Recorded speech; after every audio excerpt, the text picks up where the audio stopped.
ഹോസ്പിറ്റലിൽ പോയി ഡോക്ടറെ സമീപിച്ചു. ഡോക്ടർ പരിശോധിച്ചു. ആ പെണ്ണിന്റെ ഒരു തുള്ളി മൂത്രം വിളിച്ചു പറഞ്ഞു, എടാ നിന്റെ കുഞ്ഞ് ഈ പെണ്ണിന്റെ ഉദരത്തിൽ വളരാൻ തുടങ്ങിയിട്ടുണ്ട്.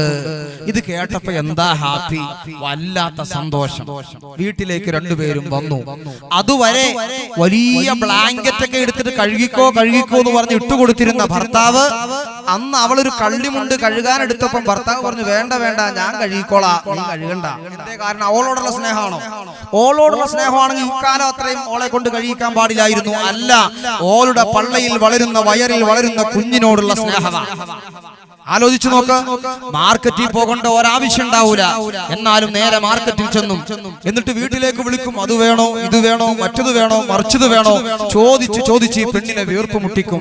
ആ പെണ്ണിനാകെ ഒന്നോ രണ്ടോ പച്ചമാങ്ങ മാത്രം കിട്ടിയാൽ മതി, എന്നാലും ചോദിച്ച് വീർപ്പ് മുട്ടിക്കുന്ന ഭർത്താവ് അല്ലേ? സഹോദരങ്ങളെ, നിങ്ങൾ ആലോചിച്ചു നോക്കണം. ഇങ്ങനെ വളർന്നു വരുന്ന ആ കുട്ടി ഒരു 3-4 മാസമാകുമ്പോ രാത്രി ജോലി കഴിഞ്ഞ് ക്ഷീണിച്ച് അവശനായി കിടന്നുറങ്ങുന്ന ഭർത്താവ് 12 മണി 1 മണി സമയമാകുമ്പോ അർദ്ധരാത്രിയിൽ തൊട്ടടുത്ത് കിടക്കുന്ന ഭർത്താവിനെ തട്ടി വിളിച്ചിട്ട് ആ കൈ ഇങ്ങോട്ട് കാട്ടിക്ക എന്ന് പറയുമ്പോ ഈ ഭർത്താവ് ചോദിക്കും, അനക്ക് പാതിരാത്രി ഭ്രാന്താണോ, കിടന്നുറങ്ങാൻ സമ്മതിക്കൂലേ? അല്ല മനുഷ്യനെ, കൈ ഇങ്ങോട്ട് കാട്ടിക്കാണി. കൈ ഇങ്ങോട്ട് വാങ്ങി മാക്സി ഒന്ന് പൊന്തിച്ചിട്ട് വലതുഭാഗത്ത് ആ കൈ ഇങ്ങനെ വെച്ചിട്ട് പറയും, ഈ പൊന്തി വരും നിങ്ങളുടെ കുഞ്ഞിന്റെ തലയാ, ഈ പൊന്തി വരും നിങ്ങളുടെ കുട്ടിയുടെ കാലാണ്, മറ്റത് കൈയാണ്, മറ്റത് വാലാണ് എന്നൊക്കെ പറഞ്ഞിട്ട് ഈ പെണ്ണിങ്ങനെ സന്തോഷിപ്പിക്കും. ക്ഷീണം മറന്നുപോകും, വിഷമങ്ങൾ മറന്നുപോകും. സഹോദരങ്ങളെ, 5-6 മാസമാകുമ്പോ ഭാര്യ പറയും, നമുക്ക് ഇവനെ പഠിപ്പിച്ച് നല്ലൊരു ഡോക്ടറാക്കാം. ഭർത്താവ് പറയും, വേണ്ട, വലിയ വലിയ ബിൽഡിങ്ങുകൾക്ക് പ്ലാൻ വരയ്ക്കുന്ന എഞ്ചിനീയർ ആക്കാം. അപ്പൊ ഭാര്യ പറയും, എന്നാ രണ്ടും വേണ്ട, നിയമനിർമ്മാണ സഭകളിൽ ഇരുന്ന് നിയമം കൈയാളുന്ന യോഗ്യനായ ഒരു അഡ്വക്കറ്റാക്കി മാറ്റാം. ആരെ കുറിച്ചാ പറയണത്? പള്ളയിലാണ്, പ്രസവിച്ചിട്ടില്ല. ആണാണോ എന്നറിയില്ല, പെണ്ണാണോ എന്നറിയില്ല, ആണും പെണ്ണും അല്ലാത്ത വേറെ എന്തെങ്കിലും സാധനമാണോ എന്നറിയില്ല. ആ കുഞ്ഞിനെ സംബന്ധിച്ചുള്ള പ്രതീക്ഷയാണ്, ആശയാണ്. ആ കുഞ്ഞിനെ സംബന്ധിച്ച് മഹാനായ മുഹമ്മദുർ റസൂലുള്ളാഹ്, അല്ലാഹുവിന്റെ ഹബീബായ മുഹമ്മദ് മുസ്തഫ, നമ്മുടെ ഉദരത്തിൽ വളർന്നു വരുന്ന കുഞ്ഞ്, വീടിന്റെ മുൻഭാഗത്തുകൂടെ ഓടി നടന്ന കുഞ്ഞിന്റെ മഹത്വം റസൂലുള്ളാഹ് പറയുകയാണ്. ആ കുഞ്ഞ് ആരാണെന്നറിയുവോ? റീഹുൽ വലദി റീഹുൽ ജന്നാ. ആരാണ് സ്വർഗത്തിന്റെ വാസന ആസ്വദിച്ചിട്ടുള്ളത്? എത്രയോ കാലങ്ങളോളം അടിച്ചു വീശുന്ന മനോഹരമായ സുന്ദരമായ സ്വർഗത്തിന്റെ വാസന ആരാണ് ഭൗതികമായ ലോകത്ത് വെച്ച് അടിച്ചു വീശിയത്? അടിച്ചു വീശിയത് ആരാണ്? ഹബീബായ നബി തങ്ങൾ ചോദിക്കുകയാണ്. ആർക്കാണ് ഭൗതിക ലോകത്ത് സ്വർഗത്തിന്റെ മണം ലഭിച്ചവര്? എത്രയോ കാലങ്ങളോളം അടിച്ചു വീശുന്ന വാസന, പറഞ്ഞറിയിക്കാനാകാത്ത സുന്ദരമായ സ്വർഗത്തിന്റെ വാസന ഭൗതികമായ ലോകത്ത് ആസ്വദിച്ചവരുണ്ടോ? നിങ്ങളുടെ വീടുകളിൽ ഇരുന്ന് നിങ്ങൾക്ക് ആസ്വദിക്കാൻ അവസരമുണ്ടേ. മുഹമ്മദുർ റസൂലുള്ളാഹ്, നിങ്ങളുടെ വീടിന്റെ ഉള്ളിലിരുന്നു കൊണ്ട് സ്വർഗത്തിന്റെ വാസന ആസ്വദിക്കാൻ അവസരമുണ്ട്. ഹബീബായ നബി തങ്ങൾ ഓർമ്മപ്പെടുത്തുകയാണ്. എങ്ങനെയെന്നറിയുമോ? നാളെ നേരം പുലരുമ്പോ വീടിന്റെ മുറ്റത്തേക്ക് ഇറങ്ങുമ്പോ 2 കൈകാലുകളിൽ വീടിന്റെ ഉമ്മറത്തുകൂടെ ഇഴഞ്ഞു നടക്കുന്ന നിഷ്കളങ്കരായ, നിർമ്മലരായ, നിഷ്കപടരായ കുരുന്നു മക്കള് വീടിന്റെ സിരുമുറ്റത്തുകൂടെ, വരാന്തയിലൂടെ, പോർച്ചിലൂടെ 2 കൈകാലുകളിൽ ഇഴഞ്ഞു നടക്കുന്ന ചെറിയ കുരുന്നു മക്കൾ, ആ മക്കളെ നിങ്ങൾ 2 കൈകൊണ്ട് വാരിയെടുക്കണേ. മുഹമ്മദുർ റസൂലുള്ളാഹ്, 2 കൈകൊണ്ട് വാരിയെടുക്കണോ? ആ കുഞ്ഞിനെ മേലോട്ടുയർത്തുമ്പോ അതിന്റെ വായയിൽ നിന്നും മൂക്കിൽ നിന്നും ഒലിച്ചിറങ്ങിയ ദുർഗന്ധം വമിക്കുന്ന ദ്രാവകം കൊണ്ട് മലീമസമായ നനഞ്ഞുപോയ വസ്ത്രം, ആ ചീഞ്ഞു നാറുന്ന വസ്ത്രം ധരിച്ച് മുൻഭാഗത്തുകൂടെ പോകുന്ന കുഞ്ഞിനെ 2 കൈകൊണ്ട് വാരിയെടുക്കണം. ഹബീബായ മുഹമ്മദുർ റസൂലുള്ളാഹി, നേരെ മേലോട്ടുയർത്തണം. ആ കുഞ്ഞിനെ നിന്റെ മുഖാമുഖം കൊണ്ടുവന്നു നിർത്തണോ? എന്നിട്ട് ആ കുഞ്ഞിനെ നിന്റെ മൂക്കുകളോടടുപ്പിച്ച് അകത്തേക്കൊരു വലിക്കടാ. ആ സമയത്ത് നിന്റെ ആന്തരികതയിലേക്ക് അടിച്ചു കയറുന്ന വാസന, നിന്റെ ഉള്ളിലേക്ക് അടിച്ചു കയറുന്ന വാസന, അത് പ്രത്യക്ഷത്തിൽ നിനക്ക് അരോചകമായി തോന്നിയാലും അത് സ്വർഗത്തിന്റെ വാസനയാണ്. മുഹമ്മദുർ റസൂലുള്ളാഹ്.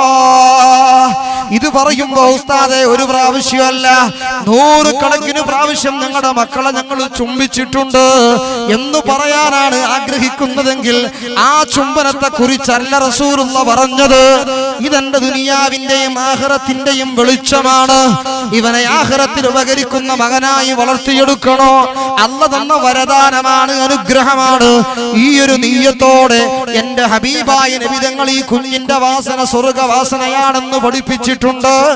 ആ ഒരു നിയ്യത്തോടെ കുഞ്ഞിനെ ചുംബിച്ചാൽ കാതങ്ങൾക്കപ്പുറം ആസ്വദിക്കാനിരിക്കുന്ന മനോഹരമായ സ്വർഗത്തിന്റെ സുന്ദര വാസന ഭൗതിക ലോകത്ത് വെച്ച് ആസ്വദിച്ചവരാണ് നിങ്ങൾ.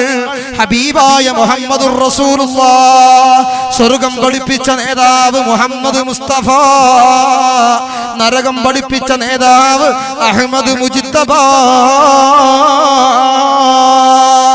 സല്ലല്ലാഹു അലൈഹി വസല്ലം തങ്ങൾ പഠിപ്പിക്കുന്നുവെങ്കിൽ ആലോചിച്ചു നോക്ക് നിങ്ങൾ.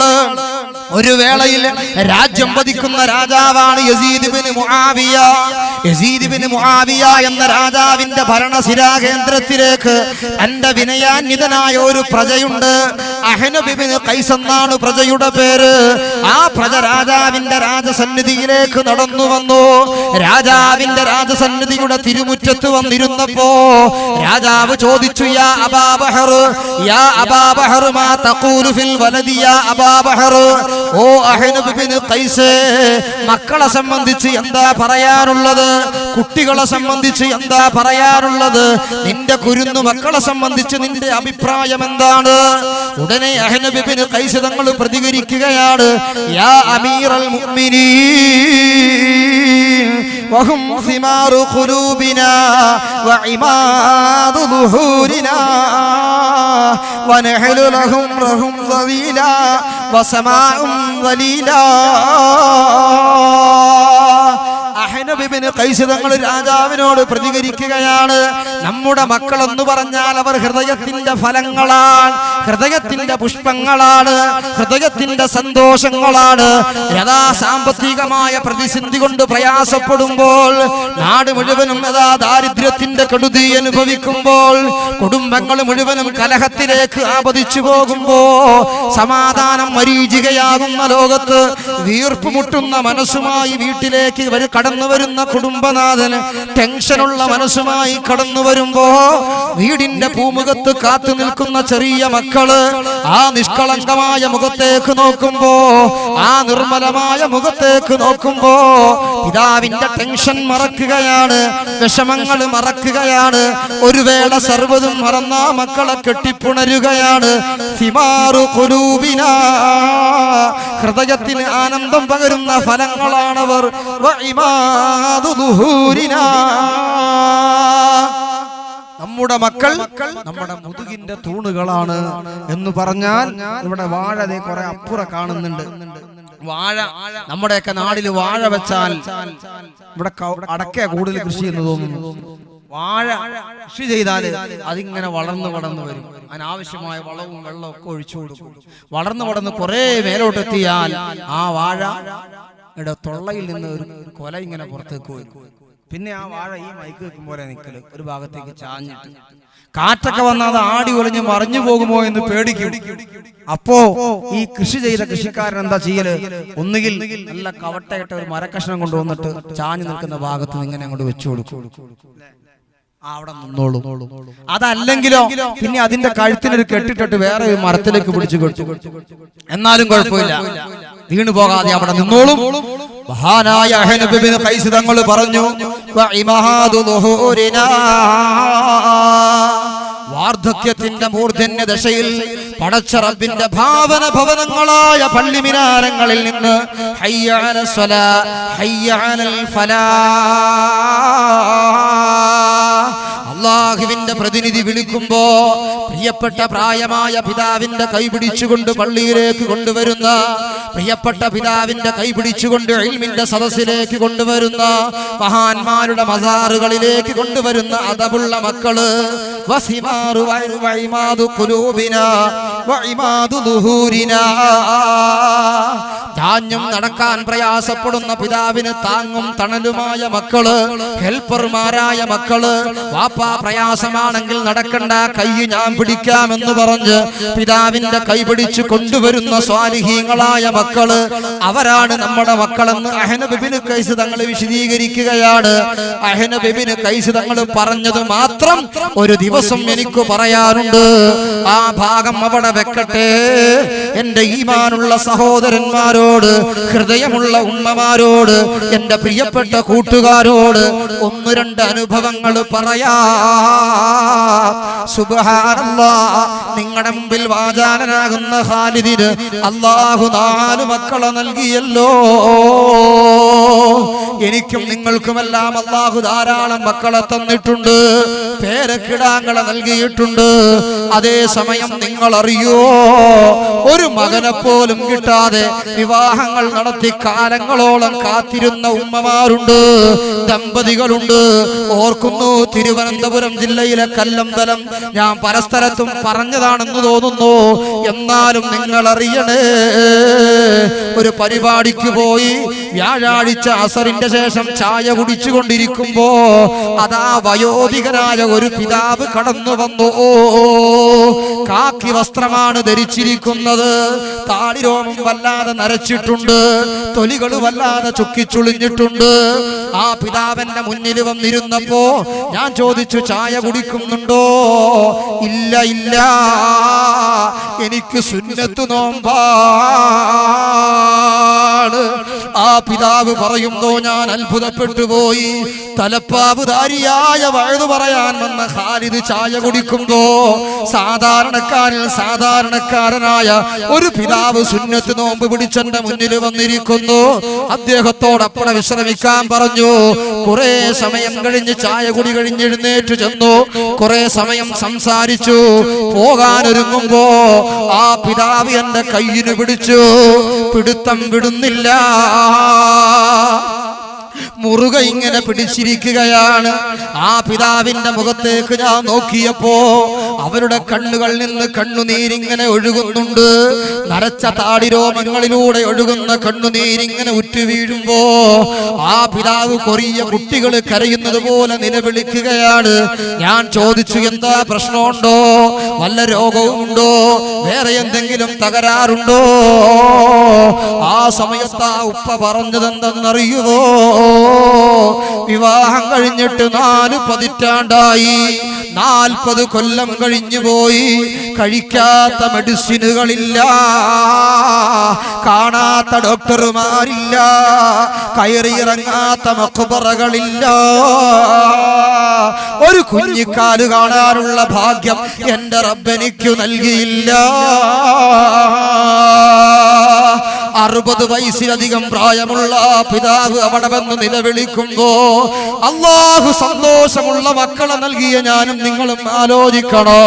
ഈമാനുള്ള സഹോദരങ്ങളെ, ഞാൻ അവിടെ നിന്ന് ചിന്തിച്ചു പോയി, പടച്ചോനെ, ഈ കാലയളവുകളിൽ ഒരു മകനെ പോലും ലഭിക്കാഞ്ഞിട്ട് പോലും വ്യാഴാഴ്ചകളിൽ സുന്നത്ത് നോമ്പെടുത്ത് നിനക്ക് ശുക്ർ ചെയ്യുന്ന ഈ മനുഷ്യൻ 4 മക്കളെ തന്നിട്ട് ഞാനൊരു നന്ദിയുള്ള അടിമയായില്ലല്ലോ.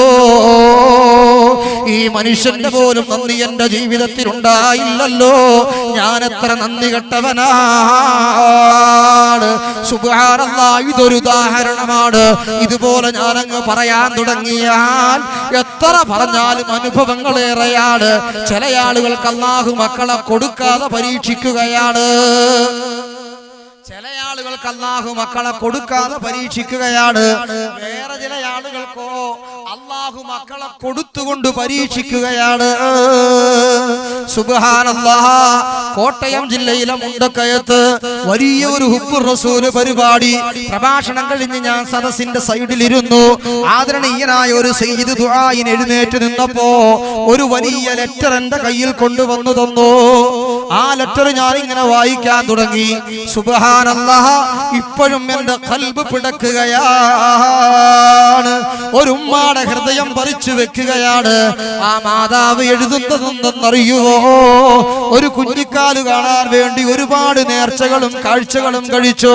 അവസാനം ഖുത്ബുൽ ആലം മഹാനായ സിഎം വലിയുല്ലാഹി മടവൂർ ഖദ്ദസല്ലാഹു സിർറഹുൽ അസീസ് മഹാനുഭാവന്റെ ദർബാറിന്റെ മുമ്പിൽ വന്നിരുന്ന് കരഞ്ഞു കലങ്ങിയ കണ്ണുമായി അല്ലാഹുവിന്റെ സമീപത്തേക്ക് കൈ ഉയർത്തിയപ്പോ അല്ലാഹു ഞങ്ങളുടെ പ്രാർത്ഥന സ്വീകരിച്ചു. ഒരു കുഞ്ഞിനെ എനിക്ക് കിട്ടി. നല്ല മനോഹരമായ പെൺകുട്ടി. അവൾക്ക് ഞങ്ങൾ ശഅബാന എന്ന് പേരിട്ടു. പക്ഷേ ഏതാനും ദിവസങ്ങൾ കഴിയുമ്പോഴാണ് അറിയുന്നത് എന്റെ ശഅബാനക്ക് അല്ലാഹു കണ്ണിന് കാഴ്ച കൊടുത്തില്ല. ശഅബാനയുടെ കാതുകൾക്ക് കേൾവിയില്ല. നാവിന് സംസാരശേഷിയില്ല. ഇത് പറഞ്ഞിട്ട് ആ ഉമ്മ എഴുത്തു നിർത്തിയിരുന്നുവെങ്കിൽ സമാധാനമായിരുന്നു. അതിന്റെ തൊട്ടു താഴെ ആ മാതാവ് എഴുതുകയാണ്, ഉസ്താദേ, അല്ല തന്ന എന്റെ ശഅബാനയുടെ കൈകൾക്ക് സ്വാധീനമില്ല, കാലുകൾക്ക് സ്വാധീനമില്ല. അങ്ങോട്ട് തള്ളിയാൽ അങ്ങോട്ട് മറിയും, ഇങ്ങോട്ട് തള്ളിയാൽ ഇങ്ങോട്ട് മറിയും. ഇതുപോലെ ജീവച്ഛവമായ ഒരു സാധനത്തിനെയാണ് അല്ലാഹു എനിക്ക് നൽകിയത്. അതുകൊണ്ട് ഈ റസൂലുള്ളാഹിയുടെ സദസ്സിൽ വെച്ച് നിങ്ങൾ ദുആ ചെയ്യണോ? എന്തിനാണ് ദുആ ചെയ്യേണ്ടതെന്നറിയുമോ? ഒരു മാതാവും ഒരിക്കലും പറയാൻ ആഗ്രഹിക്കാത്തത്, ഒരു പിതാവും ഒരിക്കലും പറയാൻ ആഗ്രഹിക്കാത്തത്, ഞാനും നിങ്ങളും ഒരിക്കലും ചിന്തിക്കുക പോലും ചെയ്യാത്തതാണ്. ആ മാതാവ് പറയുന്നത് എന്തെന്നറിയുമോ? എന്റെ കണ്ണടയുന്നതിന്റെ മുമ്പേ, എന്റെ റൂഹ് പിരിയുന്നതിന്റെ മുമ്പേ, ലോകത്തോട് വിട പറയുന്നതിന്റെ മുമ്പേ, ഞാൻ മരിക്കുന്നതിന് മുമ്പ് എന്റെ ശഅബാന ഒന്ന് മരിച്ചു കിട്ടാൻ, എന്റെ ശഅബാനയുടെ റൂഹ് പിരിഞ്ഞു കിട്ടാൻ നിങ്ങൾ ദുആ ചെയ്യണേ. നമ്മുടെ ഹയാത്ത് കാലത്ത് നമ്മുടെ മക്കൾ മരിക്കാൻ നമ്മൾ ഇഷ്ടപ്പെടുവോ? നമ്മൾ ആഗ്രഹിക്കുമോ? സഹോദരങ്ങളെ, ആ മാതാവ് പറയുന്നു, എന്റെ ജീവിതകാലത്ത് എന്റെ ശഅബാന മരിച്ചു കിട്ടണോ? എന്തിനാണെന്നറിയുവോ? എന്റെ പൊന്നുമോളോട് എനിക്കിഷ്ടമില്ലാത്തത് കൊണ്ടല്ല, അവളെ പരിചരിച്ച് കൊതിമാറിയത് കൊണ്ടല്ല, അവളെ സേവിച്ച് കൊതിമാറിയത് കൊണ്ടല്ല. ഞാനങ്ങ് മരിച്ചാൽ, എന്റെ റൂഹങ്ങ് പിരിഞ്ഞാൽ അനങ്ങാൻ കഴിയാത്ത, തിരിയാൻ കഴിയാത്ത കട്ടിലിൽ ഒരു ജീവച്ഛവം പോലെ കിടന്നു മറിയുന്ന എന്റെ പൊന്നുമോള്, ആ പൊന്നുമോളെ പരിചരിക്കാൻ ഒരു പെറ്റുമ്മാക്കല്ലാതെ അല്ലാഹുവിന്റെ ഭൂമിയിൽ ഒരു പോറ്റുമ്മാക്ക് കഴിയൂലല്ലോ. അതുകൊണ്ട് ഞങ്ങൾ മരിക്കുന്നതിന് മുമ്പ് എന്റെ മകള് മരിച്ചു കിട്ടാൻ നിങ്ങൾ ദുആ ചെയ്യണേ. ആലോചിച്ചു നോക്ക് സഹോദരങ്ങളെ, നിങ്ങൾ അല്ലാഹു നമുക്ക് മക്കളെ നൽകിയല്ലോ. ഒരു വൈകല്യങ്ങളുമില്ലാത്ത സ്വാലിഹീങ്ങളായ ആരോഗ്യമുള്ള മക്കളല്ലയോ? ആ മക്കളെ ഉന്നതമായ സ്ഥാനങ്ങളിൽ എത്തിക്കാനുള്ള അവസരം പടച്ച റബ്ബ് നമുക്ക് നൽകുമാറാവട്ടെ. ഒരൊറ്റ കാര്യം കൂടെ ഞാൻ പറയുന്നു, വെറുതെ എന്തൊക്കെയോ നാട്ടുവർത്താനം പറഞ്ഞ് സമയം കളയുന്നു എന്ന് നിങ്ങൾ ചിന്തിക്കരുത്. എന്തിനാണ് ഞാൻ ഇത് പറഞ്ഞതെന്നറിയുവോ? നമ്മുടെ മക്കള് ആരാവണം എന്ന് നമ്മൾ ചിന്തിക്കുമ്പോ ആത്മീയമായ മേഖല നമ്മൾ മറക്കുകയാണ്. ഭൗതികതയുടെ പ്രസരിപ്പിലേക്ക് ആധുനിക മക്കൾ നീങ്ങുകയാണ്. അതുകൊണ്ട് ഞാൻ ഓർമ്മപ്പെടുത്തുന്നു, നിങ്ങൾ അറിയുമോ, കൊല്ലം ജില്ലയിലെ കരുനാഗപ്പള്ളിയിൽ ഈ ഒരൊറ്റ കാര്യം കൂടെ പറഞ്ഞ് ഞാൻ കാതലായ ഭാഗത്തേക്ക് കടക്കുകയാണ്. കൊല്ലം ജില്ലയിലെ കരുനാഗപ്പള്ളിയിൽ 14 വയസ്സുള്ള കാണാൻ നല്ല സുന്ദരിയായ, എല്ലാ വിഷയങ്ങൾക്കും സ്കൂളിലും മദ്രസയിലും A+ വാങ്ങുന്ന, നാട്ടിലെ എല്ലാവർക്കും നല്ലത് മാത്രം പറയാനുള്ള ഒരു നല്ല ചെറുപ്പക്കാരി ചെറുപ്പക്കാരിയായ പെൺകുട്ടിയുണ്ടായിരുന്നു. എല്ലാ വിഷയങ്ങൾക്കും അവൾ ക്ലാസ്സിൽ ഫസ്റ്റാണ്. കഴിഞ്ഞ ഒരു വർഷം മുമ്പ് എക്സാമിന് പോകാൻ വേണ്ടി എല്ലാ വിഷയങ്ങളും റെഫർ ചെയ്തു. പോകാൻ വേണ്ടി പുസ്തകം റെഡിയായി. അന്ന് തലേ ദിവസം കിടന്നുറങ്ങുമ്പോ വല്ലാത്ത പല്ലുവേദന, കിടന്നിട്ട് ഉറക്കം വരുന്നില്ല. ഉമ്മാനോട് വിവരം പറഞ്ഞു. ഉമ്മ പറഞ്ഞു നേരം പുലരട്ടെ, ഹോസ്പിറ്റലിൽ പോകാം. നേരം പുലർന്നു. മകടം കയ്യും പിടിച്ച് കരുനാഗപ്പള്ളിയിലെ ദന്ത ഡോക്ടറെ സമീപിച്ചു. ഡോക്ടർ പരിശോധിച്ചിട്ട് പറഞ്ഞു, ഉമ്മ മകളുടെ പല്ലെടുക്കണം. ഉമ്മ ആയിക്കോട്ടെ, പല്ലെടുത്തോളൂ. ആ പൊന്നുമോളുടെ പല്ലെടുത്തു. സ്റ്റിച്ചിട്ടിട്ട് വീട്ടിലേക്ക് വിട്ടു. 5 ദിവസം കഴിയുമ്പോ വരണോ, സ്റ്റിച്ച് എടുത്തു മാറ്റണോ? ഓക്കെ പറഞ്ഞ് വീട്ടിലേക്ക് പോയി. പക്ഷേ വേദന കുറയുന്നില്ല, ബ്ലീഡിങ് നിൽക്കുന്നില്ല. വല്ലാത്ത വേദന. രാത്രി കിടന്നിട്ടുറക്കം വരാതെയായപ്പോ നേരം പുലരുന്നത് വരെ കാത്തിരുന്നു. അതേ ദന്ത ഡോക്ടറെ സമീപിച്ചു. ഡോക്ടർ ചെറിയ ഒരു പരിശോധന നടത്തിയിട്ട് പറഞ്ഞു, ഉമ്മ നിങ്ങൾ തിരുവനന്തപുരം വരെ ഒന്ന് പോകണോ, RCCയിൽ ഒന്ന് പോകണോ, ഒരു ചെറിയ ചെക്കപ്പ് നടത്തണോ? ആ ഉമ്മ പാവപ്പെട്ട മകളുടെ കയ്യും പിടിച്ച് തിരുവനന്തപുരത്തേക്ക് ബസ് കയറി. RCCയിൽ ചെന്നു. ഡോക്ടർ പരിശോധന കഴിഞ്ഞ് പുറത്തു വന്നു. മകളോടും ഉമ്മയോടും ചോദിച്ചു, കൂട്ടത്തിൽ ആണുങ്ങളാരുമില്ലേ? ഉമ്മ പറഞ്ഞു, ഇല്ല ഇല്ല, എനിക്ക് ഇവളും ഇവൾക്ക് ഞാനുമല്ലാതെ അല്ലാഹുവിന്റെ ഭൂമിയിൽ ഞങ്ങൾക്ക് വേറെ ഒരു തുണയില്ല. ഇവരുടെ പിതാവ് എത്രയോ വർഷങ്ങൾക്ക് മുമ്പ് മരണപ്പെട്ടതാണ്. കരുനാഗപ്പള്ളിയിലെ 6 അടി മണ്ണിന്റെ അടിവാരത്ത് ഇവരുടെ പിതാവ് അന്ത്യവിശ്രമം കൊള്ളുകയാണ്. ഞങ്ങൾക്ക് ആരാരും തുണയില്ല. വാടക വീട്ടിലാണ് കിടക്കുന്നത്. തൊഴിലുറപ്പ് ജോലിക്ക് പോയിട്ടാണ് എന്റെ മകളെ പഠിപ്പിക്കുന്നത്, കുടുംബം പോറ്റുന്നത്, നിത്യജീവിതം മുന്നോട്ട് കൊണ്ടുപോകുന്നത്. എന്നാലും തകരാറില്ല. നിങ്ങൾ പറഞ്ഞോളൂ ഡോക്ടറെ, കേൾക്കാൻ ഞാൻ ഒരുക്കമാണ്. ഉടനെ മകളുടെ സമീപത്ത് നിന്ന് ഡോക്ടർ ഉമ്മാനെ കുറച്ചങ്ങോട്ട് മാറ്റി നിർത്തി. ഉമ്മാടെ കാതിലേക്ക് ചെവി വെച്ചിട്ട് പറഞ്ഞു, ഉമ്മ 14കാരിയായ നിങ്ങളുടെ പൊന്നുമോളുടെ വായ മുഴുവനും ക്യാൻസറാണ് കേട്ടോ. അർഹമുർറാഹിമായ പടച്ച റബ്ബ് നമ്മയും നമ്മോട് ബന്ധപ്പെട്ടവരെയും അതുപോലെയുള്ള മാരകമായ രോഗങ്ങളിൽ അല്ലാഹു രക്ഷപ്പെടുത്തുമാറാവട്ടെ. ഇത് പറയുമ്പോ ആ ഉമ്മ ഒരു അട്ടഹാസത്തിനൊരുങ്ങുകയാണ്. കാരണം എന്തെന്നറിയുമോ? എനിക്കാകെയുള്ള തുണ എന്റെ മകളാണ്. അവൾക്ക് ഈ രോഗമാണോ, എന്ത് ചെയ്യണമെന്നറിയാതെ പ്രയാസപ്പെടുമ്പോ ഡോക്ടർ പറയുന്നു, ഉമ്മ ഉടനെ ട്രീറ്റ്മെന്റ് തുടങ്ങണോ, ഇനി വൈകാൻ സമയമില്ല ഉമ്മ. അതാ ഡോക്ടറെ നിങ്ങൾ തുടങ്ങിക്കോളൂ. എന്റെ വീട്ടിൽ ഒരു ബാലൻസുമില്ല, എനിക്ക് ബാങ്കില് അക്കൗണ്ട് ഇല്ല, ഒന്നുമില്ലാത്ത പാവമാണ് ഞാൻ. എന്നാലും യാചിച്ചിട്ടാണെങ്കിലും എന്റെ മകളുടെ ട്രീറ്റ്മെന്റിനുള്ള പണം ഞാൻ സ്വരൂപിച്ചോളാം. ചികിത്സ തുടങ്ങിക്കോളൂ. അതാ ഡോക്ടർ ചികിത്സ തുടങ്ങുകയാണ്. എന്തെന്നറിയുവോ? മനോഹരമായ അവളുടെ വായയിലെ ഓരോ പല്ലുകളും ഡോക്ടർ ഓരോന്നോരോന്നായി പറിച്ചെടുക്കുന്നു. നിറയെ പല്ലുകൾ ഉണ്ടായിരുന്ന വായയിൽ ഇന്നൊരു പല്ല് പോലുമില്ല.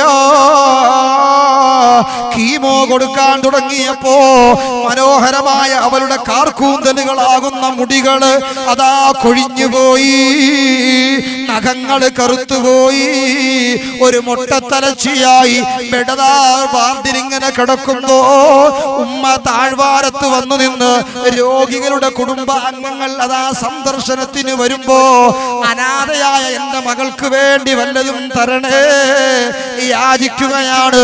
ആ ആളുകൾ കൊടുക്കുന്ന നാണയത്തുട്ടുകൾ സ്വരൂപിച്ച് ഡോക്ടർക്ക് കൈമാറുകയാണ്. സഹോദരങ്ങളെ, നിങ്ങൾ അറിയുവോ? ഒരു ദിവസം രാവിലെ ഉമ്മ ഇങ്ങനെ യാചിച്ചുകൊണ്ട് നിൽക്കുമ്പോ മകള് കിടക്കുന്ന ബെഡിന്റെ തൊട്ടപ്പുറത്തെ രോഗിയുടെ ഒരു കുടുംബക്കാരൻ ഓടി വന്നിട്ട് പറഞ്ഞു, ഉമ്മ ഇനി നിങ്ങൾ യാചിക്കണ്ട ഉമ്മ. ഉമ്മാക്ക് സന്തോഷമായി. എന്താണ് കാരണം എന്തെന്നറിയോ? എന്റെ മകളുടെ ചികിത്സ ആരോ പൂർണ്ണമായും ഏറ്റെടുത്തിട്ടുണ്ട്. ആ സന്തോഷത്തോടെ താഴ്ഭാഗത്ത് നിന്ന് ഉമ്മ മകള് കിടക്കുന്ന വാർഡിലേക്ക് ഓടുന്നു. ഓടി വന്നു നോക്കുമ്പോ ചികിത്സിക്കുന്ന ഡോക്ടർ ഒരു ഭാഗത്തേക്ക് തിരിഞ്ഞു നിൽക്കുന്നുണ്ട്, നേഴ്സുമാര് വേറൊരു ഭാഗത്തേക്ക് തിരിഞ്ഞു നിൽക്കുന്നുണ്ട്. തൊട്ടപ്പുറത്ത് കിടക്കുന്ന രോഗികളെല്ലാം മുഖമുത്പൊത്തി കിടക്കുന്നുണ്ട്. തന്റെ മകള് കിടക്കുന്ന കട്ടിലിലേക്ക് നോക്കിയപ്പോ സുബ്ഹാനല്ലാഹ്, തന്റെ പൊന്നുപോലുള്ള താടിയതാ കൂട്ടിക്കെട്ടിപ്പോയി. കാലിന്റെ വിരലുകൾ കൂട്ടിക്കെട്ടി. അതാ ഒരു വെളുത്ത തുണി കൊണ്ട് ഇങ്ങനെ കഴുത്ത് വരെ മൂടിയിട്ടിരിക്കുകയാണ്. ലോകത്തോട് വിട പറഞ്ഞല്ലോ.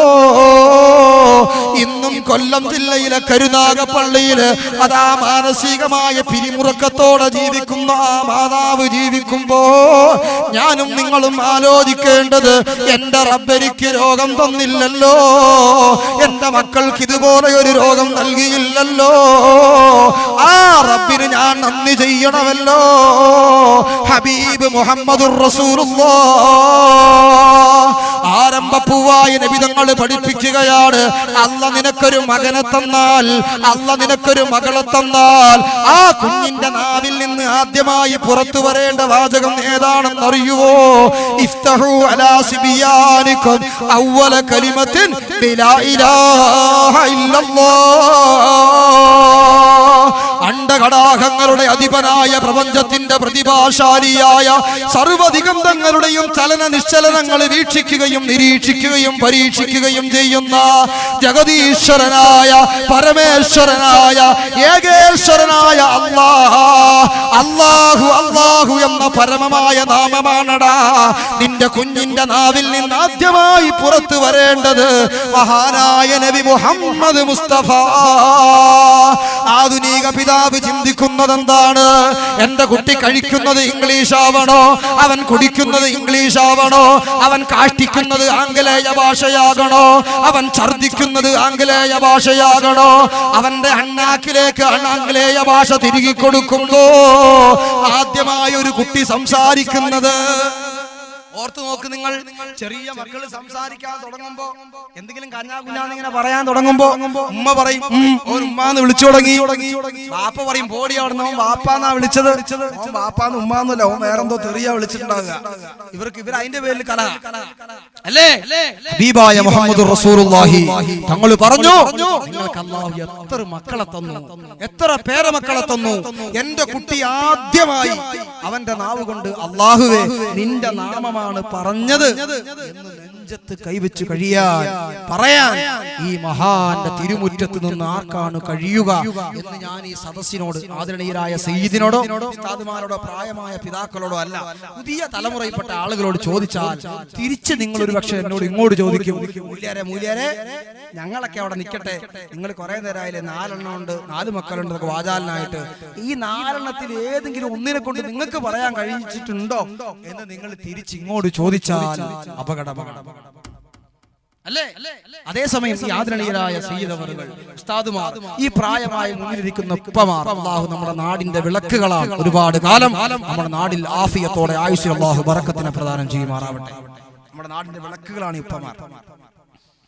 അവരോടൊക്കെ ചോദിച്ചാൽ ഒരുപക്ഷെ അവർക്ക് പറയാൻ കഴിയും, ആ എന്റെ കുട്ടി അല്ലാഹുവാ പറഞ്ഞത്, ലാ ഇലാഹ ഇല്ല. അത് ശരിയാ.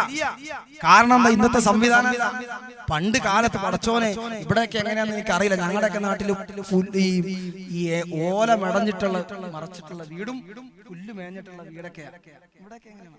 ഓല മടഞ്ഞിട്ടുണ്ടാക്കി വീടാ. തങ്ങളിപ്പോ ഇങ്ങോട്ട് വന്നപ്പോ ഇറങ്ങി വരുമ്പോ പറയാ, ഇവിടെ കറണ്ടില്ലാത്ത കാലത്ത് ഇവിടെ സേവനം ചെയ്തു, അല്ലാഹു ആഫിയത്തുള്ള ദീർഘായുസ്സ്. നമ്മൾ നിങ്ങളിങ്ങനെ കാണുമ്പോൾ ചിരിക്കുന്നുണ്ട്, ഇടയ്ക്ക് നിങ്ങളുടെ തമാശയൊക്കെ പറയാറുണ്ടാവും. അമ്പറത്ത് വരണ്ടേ, കഥയറിയണമെങ്കിൽ ഒന്ന് കണ്ടു കിട്ടൂല. അല്ലാഹു ഒരുപാട് കാലം ആഫിയത്തോടെ ആയുസ്സിൽ അല്ലാഹു ബർക്കത്തിനെ പ്രദാനം ചെയ്യട്ടെ. സമുദായത്തിന് ദുആയിരുന്നു കൊടുക്കാനും സേവനം ചെയ്യാനൊക്കെ അല്ലാഹു തങ്ങൾക്കും നമ്മുടെ ഉസ്താദുമാർക്കൊക്കെ സാദാത്തുക്കൾക്കും നേതാക്കൾക്കും ഒക്കെ അല്ലാഹു ഭാഗ്യം നൽകുമാറാവട്ടെ. നിങ്ങൾ ആലോചിച്ച് നോക്ക്, ഈ പ്രായമായ അന്നത്തെ കാലത്ത് ഈ ഓല കൊണ്ട് മെടഞ്ഞുണ്ടാക്കിയ ആ വീട്ടിൽ നേരെ ഉത്തരം എന്ന് പറയും അല്ലേ, നേരെ നടുഭാഗത്ത് വലിയൊരു ഉത്തരം ഉണ്ടാവും. ആ ഉത്തരത്തിന്റെ മേൽഭാഗത്തുകൂടെ ഒരു കയറിങ്ങനെ വട്ടമിടും. എന്നിട്ട് ഈ പിതാക്കന്മാര് ജോലിക്ക് പോകുമ്പോൾ എടുക്കാറുള്ള പഴയ കള്ളിമുണ്ട് അത് കഴുകി ഈ കയറിന്റെ ഒരു ഭാഗത്ത് കള്ളിമുണ്ടിന്റെ ഒരു തലയും കിട്ടും, മറ്റേ ഭാഗത്ത് മറ്റേ തലയും കിട്ടും. അതിനകത്ത് നമ്മുടെ മക്കളെ കിടത്തി ഓർക്കില്ലേ? എന്നിട്ട് ലാ ഇലാഹ ഇല്ലല്ലാഹു ചലിക്കുമോനെ, ലാ ഇലാഹ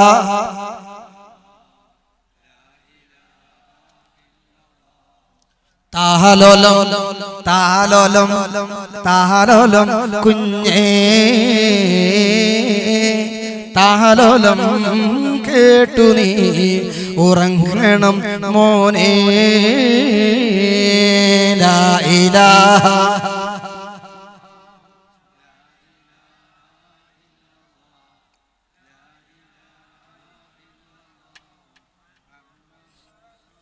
ആ മനോഹരമായ ദിക്ർ ഇങ്ങനെ ചൊല്ലിക്കൊടുക്കും. അതിങ്ങനെ കേട്ടിട്ടാണ് മക്കളെ നമ്മുടെയൊക്കെ വാപ്പമാര്, പ്രായമായ ഈ വല്ലുപ്പമാരുടെ മക്കള് ഇവരൊക്കെ കിടന്നുറങ്ങിയത്. അതുകൊണ്ട് അവരിങ്ങനെ അതിങ്ങനെ കേട്ട് കിടന്നുറങ്ങി പോയത് കൊണ്ട് അവര് സംസാരിക്കാറായപ്പോ അവര് അല്ലാഹ് അല്ലാഹ് ലാ ഇലാഹ ഇല്ലല്ലാഹ് അവരങ്ങനെ പറഞ്ഞ് ശീലിച്ചു. അവർക്ക് സന്ധ്യ സമയമായ വല്ലാത്ത തിരക്ക. മോനെ മോനെ കേൾക്കണ്ടങ്ങള്, നീ കേൾക്കണ്ടോടാ?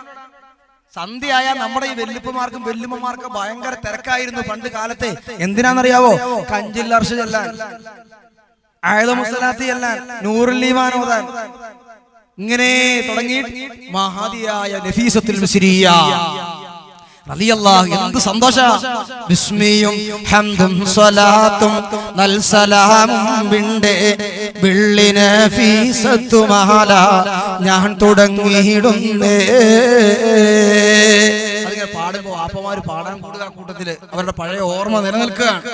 ആലോചിച്ചു അതിങ്ങനെ പാടി പാടി നഫീസ ബീബിയുടെ അടുക്കിലേക്ക് എന്തെല്ലാം കഥകള്. കപ്പല് നഷ്ടപ്പെട്ടു പോകാൻ കപ്പൽ ഇങ്ങനെ താഴ്ന്നു പോകുമ്പോ ഒരു ഭാഗത്ത് കപ്പല് താഴ്ന്നു പോകുന്നു, വേറെ ഭാഗത്ത് വെല്ലുമ്മയുടെ തലയിലുള്ള പഞ്ഞിക്കെട്ട് പക്ഷി റാഞ്ചിക്കൊണ്ടുപോകുന്നു. ആ ഭാഗമൊക്കെ വരുമ്പം വെല്ലുമ്മ പാട്ടവിടെ നിർത്തും.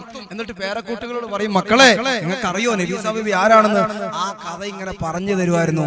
എന്നിട്ട് എല്ലാം കഴിഞ്ഞിട്ട് ഞാൻ വിശാഭാഗം കൊടുക്കുമ്പോൾ ഞാൻ നിശാംസ്കരിക്കട്ടെ, അപ്പോഴത്തേക്ക് നിങ്ങളൊരു 100 ദിക്റും 33 സലാത്തും കൂടെ ചെല്ല്, എന്നിട്ടേ ഇന്ന് കഞ്ഞി തരൂ എന്ന് പറഞ്ഞ് അവർ നിസ്കാരപ്പായിലേക്ക് കേറുമായിരുന്നു. ഇന്ന് എന്ത് സലാത്ത്, എന്ത് ദിക്ർ, എന്ത് മങ്കൂസ് എന്ന് കേട്ടിട്ടുണ്ടാവും. അല്ലാഹു അല്ലേ? ഇന്നും സന്ധ്യയായാൽ നമ്മുടെ ഉമ്മാക്കൊക്കെ ഭയങ്കര തിരക്ക് തന്നെയാണ്. പക്ഷെ അത് മങ്കൂസ് മോര് തോന്നാനല്ല, നഫീസാമാല പാടാനല്ല. പിന്നെന്തിനാ കുട്ടിയെ പറഞ്ഞോടാ? സന്ധ്യയായ അമ്മമാർക്ക് ഭയങ്കര തിരക്കല്ലേ? എന്തിനാ പറഞ്ഞോ? ഓ അവരൊന്നും പറയില്ല. ആ ഇവിടുത്തെ ആരൊന്നും ഇല്ല. ഞങ്ങളുടെ നാട്ടിലെ സീരിയല് കാണാനല്ലേ അല്ലേ? ഓ ഒരു കാണാനില്ല, സംഭവം തന്നെ അറിയില്ല. എന്തൊരു ദീൻ, എന്തൊരു ദീൻ ആലോചിച്ച് നോക്കൂ. സമയമില്ല, ഭയങ്കര ദീനുള്ള നാട് തന്നെ. ചില സദസ്സിൽ പോയ കുട്ടികൾ ചാടി പറയും, ചിലവർ പറയും ചന്ദനമഴ, ചിലവർ പറയും പരസ്പരം. കുട്ടികൾ തമ്മിൽ അടിയാ. പിന്നെ ആദ്യം അതാ, ആദ്യം ഇതാ, അല്ല ഞാൻ പറഞ്ഞതാ ശരി, പിന്നെ സദസ്സിൽ കിടന്ന് ഓര് തന്നെ അടിയാ. ആലോചിച്ച് നോക്കൂ ഈ രൂപത്തിൽ അല്ലേ ഹബീബായ മുഹമ്മദുർ റസൂലുള്ളാഹ്, അല്ലാഹുവിന്റെ ഹബീബായ നബി തങ്ങൾ പറഞ്ഞു, ആദ്യമായി അല്ലാഹു നിനക്ക് നൽകിയ കുഞ്ഞിന്റെ അധരങ്ങളിൽ നിന്ന് പുറത്തു വരേണ്ട വാചകം ഇഫ്തഹു അലാ സിബിയാനിക്കും അവ്വല കലിമത്തിൻ ബിലാ ഇലാഹ ഇല്ലല്ലാഹ്. അണ്ഡകടാഹങ്ങളുടെ അധിപനായ അല്ലാഹുവിന്റെ നാമമായിരിക്കണം പറയേണ്ടത്.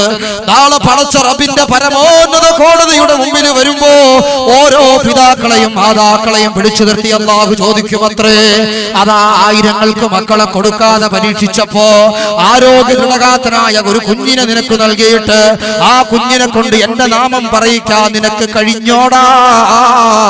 അല്ല ചോദിക്കുമ്പോ ഇല്ല എന്നാണ് മറുപടിയെങ്കിൽ അല്ലാഹുവിന്റെ മുമ്പിൽ തോറ്റുപോയില്ലയോ? അതുകൊണ്ട് ആലോചിച്ചോ, ഈ സമയത്ത് കുറിച്ചിട്ടോ എന്റെ മക്കളെ കൊണ്ട് പറയാൻ കഴിഞ്ഞില്ല എങ്കിൽ, അല്ലെങ്കിൽ എനിക്കിനി ഉണ്ടാകുന്ന മകനെ കൊണ്ട്, എന്റെ പേരക്കിടാങ്ങളെ കൊണ്ട്, ഏതെങ്കിലും ഒരു മകനെ കൊണ്ട് അല്ലാഹുവേ ആദ്യമായി നിന്റെ പേര് പറയിക്കാൻ ഞാൻ ശ്രമം നടത്തൂ. നെഞ്ചത്ത് കൈവച്ച് പറയാൻ കഴിഞ്ഞാൽ സദസ് ധന്യമായല്ലോ, യാത്ര ധന്യമായല്ലോ, ഈ സമയം ധന്യമായല്ലോ. പരത്തി പറയേണ്ടതാണ്, അവിടെ വെക്കുകയാണ്. ഹബീബായ നബി തങ്ങൾ പറഞ്ഞു, മിൻ ഹഖ്ഖിൽ വലദി അലൽ വാലിദി അയ്യുഹ്സിന അദബഹു വയുഹ്സിന ഇസ്മഹു ഔ കമാ ഖാല റസൂലുള്ളാഹ്. മക്കള് മാതാപിതാക്കളുടെ ബാധ്യതയിൽപ്പെട്ടതാണ്, മാതാപിതാക്കളുടെ ബാധ്യതയിൽപ്പെട്ടതാണ്. ഒരു കുഞ്ഞുണ്ടായാൽ ആ കുട്ടി ഇങ്ങനെ വളർന്നു വരുമ്പോ തന്നെ കുട്ടിയുടെ ദുശീലം കാണുമ്പോ നേരെ ഉസ്താദിന്റെ അടുത്തേക്ക് ആളെ വിടുകയല്ല വേണ്ടേ. എന്താ വേണ്ടത്? ആ കുട്ടിക്ക് നല്ല അദബ് പഠിപ്പിച്ചു കൊടുക്കുകയും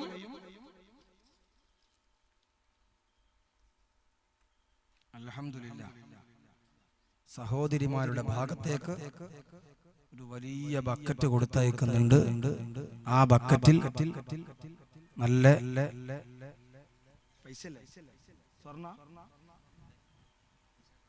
പൈസയും സ്വർണവും പിന്നെന്താ, അതെ ബിസ്മി ചൊല്ലിയിട്ട് തങ്ങളവരുടെ ദുആ ചെയ്യാനുണ്ട്. സഹോദരിമാര് ആ ചുരുട്ടിപ്പിടിച്ച 10 രൂപ മാറ്റി വെച്ചിട്ട് നല്ല മുഴുത്ത സംഖ്യ തന്നെ ബിസ്മി ചൊല്ലിയിട്ട് ബക്കറ്റിലിട്ട് സദസ്സിലേക്ക് ഇങ്ങോട്ട് കൊടുത്തേക്കണം. തങ്ങളവர்கள் ഇൻഷാ അല്ലാഹ് അവസാനം ദുആ ചെയ്യുന്നുണ്ട്. ആലോചിച്ചു നോക്കൂ നിങ്ങൾ. മിൻ ഹഖ്ഖിൽ വലദി അലൽ വാലിദി അയ്യുഹ്സിന അദബഹു വയുഹ്സിന ഇസ്മഹു.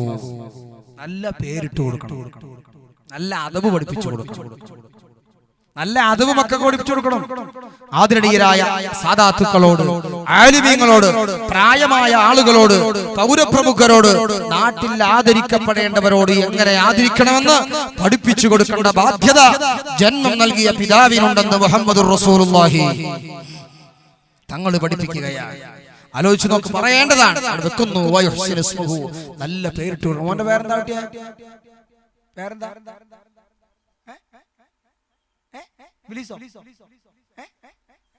അനസ്. മാഷാ അല്ലാഹ്, അൽഹംദുലില്ലാഹ്, നല്ല പേരാ. അല്ലാഹു തആല അനസ് റളിയല്ലാഹു അൻഹുവിന്റെ ബറക്കത്ത് കൊണ്ട് ആ മകനെ നമ്മുടെ മക്കളൊക്കെ അല്ലാഹു നന്നാക്കി തരട്ടെ. എറണാകുളം ഭാഗത്തൊക്കെ പോയിട്ട് സദസ്സിന്റെ ഫ്രണ്ടിലേക്ക് ചോദിച്ചിട്ട് മോനെ പേരെന്താന്ന് ചോദിച്ചാൽ ഒരു കുട്ടി എഴുന്നേറ്റ് ചാടി പറയും, എന്റെ പേര് സണഗുണ. മറ്റേ മോന്റെ പേര് എന്റെ പേര് മണഗണ. വെറുതെ പറയല്ല, വെറുതെ പറയണല്ല, ഞാനൊരു തമാശ മോഡൽ പറഞ്ഞുന്നുള്ളൂ. ഇത് വെറുതെ പറയല്ല.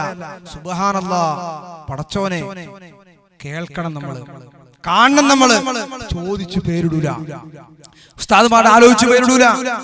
പ്രവാസിയായ ഭർത്താവ് കുറെ കാലമായി മരുന്ന് കഴിച്ചിട്ടൊന്നും മക്കളുണ്ടാവണില്ല. ഡോക്ടറെ സമീപിച്ചു. ഡോക്ടർ ചോദിച്ചു, നിനക്കെന്താ ജോലി? ഞാൻ പ്രവാസിയാ. നീ പ്രവാസിയായ നാട്ടിൽ വന്ന് നിൽക്കണം കുറെ കാലം. ഡോക്ടറുടെ നിർദ്ദേശപ്രകാരം നാട്ടിൽ വന്ന് കുറച്ചു കാലമൊക്കെ നിന്നു. അങ്ങനെ ഭാര്യയ്ക്ക് വിശേഷമൊക്കെയായി. ഇയാൾ തിരിച്ചങ്ങോട്ട് പോയി. ഭാര്യ പ്രസവത്തിന് സമയമാകും. ലേബർ റൂമിൽ പ്രസവം കഴിഞ്ഞു. ഉടനെ ആദ്യമായിട്ട് ഗർഭിലുള്ള ഭർത്താവിന് കുടുംബക്കാരോ വിളിക്കുകയാണ്, നിങ്ങൾക്ക് കുട്ടി ഉണ്ടായിട്ടുണ്ട്. എന്താ കുട്ടി? ആൺകുട്ടിയാ. ആൺകുട്ടിയാ? ഒരു ലേശം കിബറൊക്കെ ആയിട്ട് ഇങ്ങനെ നെഞ്ചത്ത് ഉഷാറാക്കി. 3 ആൺകുട്ടിയല്ലേ? ഒരു ലേശം കിബർ. ഞാൻ ആൺകുട്ടിയാണ്, ഈ തിരക്കില്ല, കുറെ ഇങ്ങോട്ടല്ലേ വരാൻ, പോകാനൊന്നുമില്ലല്ലോ. അപ്പൊ സന്തോഷം. പക്ഷെ നിങ്ങൾ ആലോചിച്ച് നോക്കണം, 7 അന്ന് കുട്ടിക്ക് അറുത്തു കൊടുക്കണം, മുടി കളയണം, പേരിടണം. ഇത് വിളിച്ചു ചോദിച്ചപ്പം പ്രവാസി പറഞ്ഞു, പേര് അല്ല, മുടിയും കളഞ്ഞ് അർത്ഥം കൊടുത്തു. പേര് ഞാനൊന്ന് ആലോചിച്ചിട്ട് പറയാം. ആയിക്കോട്ടെ.